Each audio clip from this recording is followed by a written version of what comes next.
வசனம் தான் பசியாற்றும் உணவு, வசனம் தான் தாகம் தீர்க்கும் தண்ணீர். நீரே வெளிச்சம் நீக்குமானி, நீரே ஜீவனின் பலனானி. Praise lord everyone. வறட்சியில் நீரை நீரூற்று. சம்மர் ஆல்மோஸ்ட் முடிய போகுது. சம்மர் ஸ்டார்ட் ஆயிடுச்சு அப்படின்னாலே ஜனங்கள் இந்த வெப்பத்தை தாங்க முடியாமல் ஊட்டி கொடைக்கானல் அப்படின்னு சொல்லி போயிட்டு வருவாங்க. அதெல்லாம் சரிதான். நம்மளோட ஆத்மா வறட்சி ஆச்சுன்னா நம்ம எங்கே போகிறோம்? அதுக்கு ஒரு இடம் இருந்தால் நல்லா இருக்கும்லக்கா?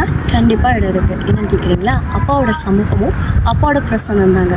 நம்ம ஆத்மா வறட்சியாகி சோர்ந்து போய் தாகத்தால் தவிக்கிற பொழுது அப்பாவோட சமூகம் மட்டும் போய் பாருங்களேன், உங்களோட ஆத்மா செழிப்புல தான் மாறும். மனுஷன்ட்ட போய் அழுகிறத விட அப்பாவோட சமூகத்தில் பிரசனத்தில் கொஞ்ச நேரம் இருந்து பாருங்கள், உங்கள் வறட்சி செழிப்புல தான் மாறும். உங்கள் ஆத்மாவையும் அப்பா செழிக்க பாருங்க. God bless you.